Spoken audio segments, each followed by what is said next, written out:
Hello students, आज हम पढ़ने वाले हैं प्रोसेस ऑफ सैम्पलिंग के बारे में कि सैम्पलिंग क्या होती है।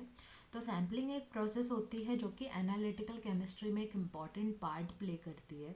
सैम्पलिंग में क्या होता है कि पहले हम किसी भी सैम्पल को अगर हम एनालिसिस करना चाहते हैं तो हमको पहले उसकी सैम्पलिंग समझना पड़ेगी, मतलब सैम्पल कैसे लेना है पहले उसको समझना पड़ेगा। फिर सैम्पल की प्रिपरेशन करनी पड़ेगी, फिर उसका एनालिसिस होके रिजल्ट मिलेगा। तो जितना भी सैंपल अगर आपने लिया है उसका एक फ्रैक्शन ही एनालिसिस में यूज़ होता है। फॉर एग्जांपल अगर आपके पास 5 मिलीग्राम मटेरियल है तो 5 मिलीग्राम का पूरा एनालिसिस नहीं होगा, उसका एक पर्टिकुलर अमाउंट होगा जो कि सैंपल साइज डिपेंड करता है कि ग्राम्स में है। इस ग्राम्स में भी देखो 0.1 ग्राम की बात हो रही है, इससे बड़ा भी हो सकता है। ठीक है, यहाँ पे 0.01 से 0.1 ग्राम की बात हो रही है, यहाँ पे उससे भी और कम की बात हो रही है। माइक्रो में 0.001 से 0.01 ग्राम्स की बात हो रही है। तो यहाँ पर इतना कम लेवल पे क्या होता है, सैंपल का साइज चूज़ किया जाता है क्योंकि एनालिटिकल मेथड्स जो होते हैं वो बहुत ही ज़्यादा एफिशिएंट होते हैं और उनको में बहुत ज़्यादा मटेरियल की ज़रूरत नहीं पड़ती है। ठीक है, तो इस तरीके से उसका एनालिसिस हो सकता है। अब वो जो सैंपल लिया हमने वो कैसा होना चाहिए, यूनिफॉर्म होना चाहिए। यूनिफॉर्म होना चाहिए मतलब सब जगह एक जैसा होना चाहिए। ठीक है, उसमें सारे कॉन्स्टिट्यूएंट के फ्रैक्शंस होने चाहिए। अगर बहुत सारा मिक्सचर है तो पूरा मिक्सचर तो प्रॉपर थ्रू आउट हो, नहीं तो क्या होगा कि कहीं के मिक्सचर का कोई रिजल्ट आ रहा है, दूसरे दूसरे इस जगह से कहीं और रिजल्ट आ रहा है, तो वो उस तरीके से नहीं होना चाहिए। और उसमें कोई इम्प्योरिटी नहीं होना चाहिए। ऑब्वियसली इम्प्योरिटी होगी तो इम्प्योरिटी भी तो एक केमिकल कंपोनेंट होती है, तो उसका भी कुछ ना कुछ रिजल्ट आएगा, तो वो नहीं होना चाहिए। ठीक है, तो इस तरीके से क्या होती है, सैम्पलिंग की शुरुआत होती है। अब कॉन्स्टिट्यूएंट अगर जिसकी हमें क्या करनी है, टेस्ट करनी है, वो भी कैसा होना चाहिए, 1 से 100% भी हो सकता है उस पूरे मटेरियल में, या हो सकता है 0.01 से लेके 1% में हो, या पार्ट्स पर मिलियन में हो, पार्ट्स पर बिलियन में हो। तो ये भी डिपेंड करता है अलग अलग तरीके से कि कॉन्स्टिट्यूएंट का टाइप किस तरीके से हो सकता है। ऑल दो पार्ट्स पर मिलियन या बिलियन में अगर हम लेते हैं तो वो थोड़ा मुश्किल हो जाता है एनालिटिकल टेक्निक्स में पता लगाना। तो बेसिकली सैम्पलिंग क्या हो गई, सैम्पलिंग ऐसे ऐसी प्रोसेस है जिसमें हम एक पार्ट ऑफ द सैंपल को बाहर निकालते हैं ताकि हम उसका एनालिसिस कर सकें। ओके, अब नेक्स्ट चीज़ आती है कि सैम्पलिंग में क्या क्या हो सकता है। सैम्पलिंग में स्टैटिस्टिक्स लगता है, क्यों लगता है, ताकि सैंपल पूरे तरीके से रिप्रेजेंट करे होल मटेरियल को। देखो नीचे समझते हैं कि सबसे पहले हमको क्या करना पड़ेगा कि एक पॉपुलेशन आइडेंटिफाई करनी पड़ेगी, मतलब हमको सैंपल कहाँ से उठाना है वो चीज़ पता लगानी पड़ेगी। फिर उसके ग्रॉस सैंपल लोगे आप। ग्रॉस सैंपल का मतलब होता है कि क्या, जैसे फॉर एग्जांपल पॉपुलेशन की बात कर लेते हैं कि आपको सॉइल टेस्टिंग करनी है, तो आपने यहाँ पता लगा लिया कि सॉइल हमें इस जगह की लेनी है।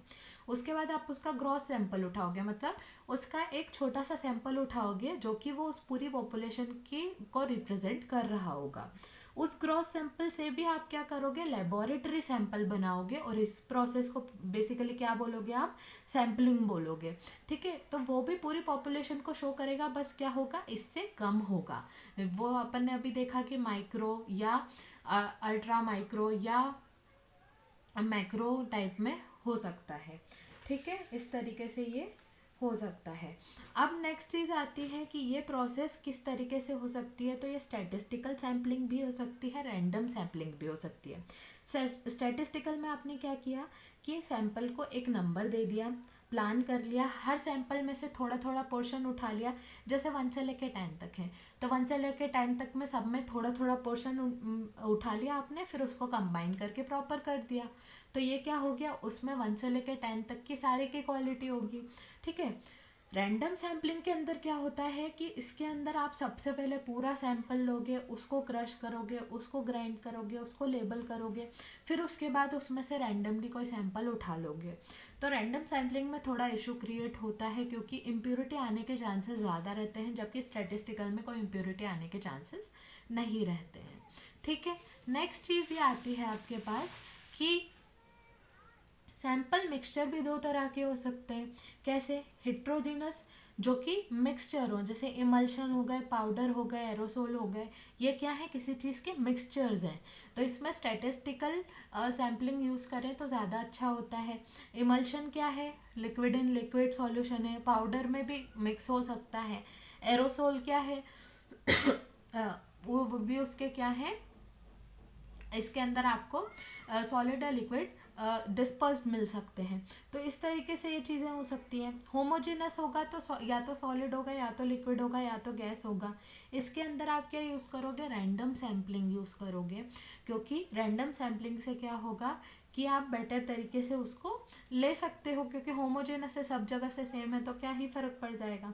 ठीक है। अब नेक्स्ट चीज़ आती है कि सैम्पलिंग लेते टाइम अनसर्टेनिटीज़ क्या हो सकती हैं, एरर्स क्या हो सकते हैं। तो ये अनसर्टेनिटी या एरर्स हो सकते हैं सिस्टमेटिक एरर्स, सिस्टम के एरर्स हो सकते हैं, इसलिए कैलिब्रेशन करके रखना चाहिए। मतलब हमें ये देखना चाहिए कि हमारा सिस्टम जो मेजर कर रहा है वो सही मेजर कर भी रहा है क्या नहीं। ठीक है, स्टैंडर्ड या ब्लैंक से या रेफरेंस मटेरियल से।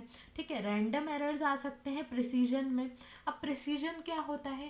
प्रिसीजन होता है एक ही पर्टिकुलर रीडिंग का रिपीट में आना।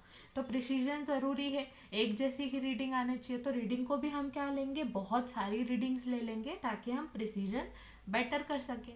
और एक्यूरेसी का मतलब होता है कि रीडिंग कितनी सही आ रही है, तो एक्यूरेसी भी हम कंपेयर करके उसकी बेटर कर सकते हैं। तो इस तरीके से आपका पूरा सैम्पलिंग का टॉपिक कंप्लीट होता है। इसको थोड़ा डीप में समझा है क्योंकि थोड़ा कंफ्यूजिंग टॉपिक था।